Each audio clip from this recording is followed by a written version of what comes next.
Leon. Yeah, I understand that the Secretary feels important to continue to engage in the region, as you were saying. What do you think his leverage, or the U.S. in general, his leverage, is 2 weeks ahead of the elections, going back to the region? Are his hands tied? Is he going to be listened to? Can anything happen? Leon, I kind of respectfully disagree with the premise of the question, and I'm going to evoke what many of you have heard Secretary Blinken say pretty regularly, is that, in this department and in his role as Secretary of State, and I would say that extends to all of us that work for him, we don't do or engage in politics. We are engaged in policy, and what I can say unequivocally is that pursuing a ceasefire as it relates to Gaza, pursuing a ceasefire in Gaza is in the interest of course, the Palestinian people, because it will allow an additional influx of humanitarian aid, create the conditions, hopefully, for further conversations to happen so that we can see a independent Palestinian state and a Gaza Strip that is no longer a springboard for terrorism on the Israeli people, and a Gaza Strip that is hopefully unified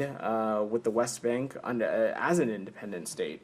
It is in the interest of the Israeli people, because, again, for far too many years, they have been living under the threat of terrorism and proxy groups and malign actors in the region.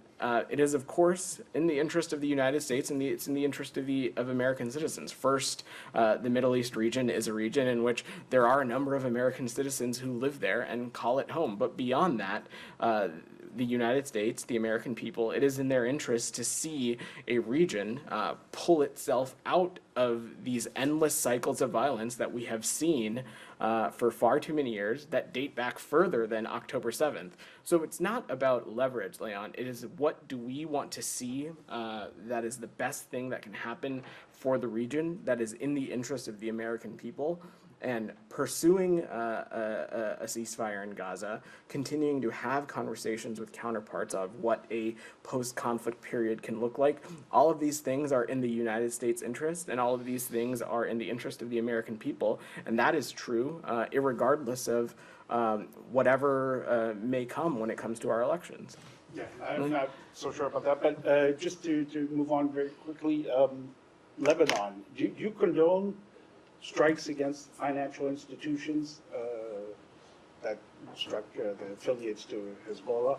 And there's now considerable damage in southern Beirut.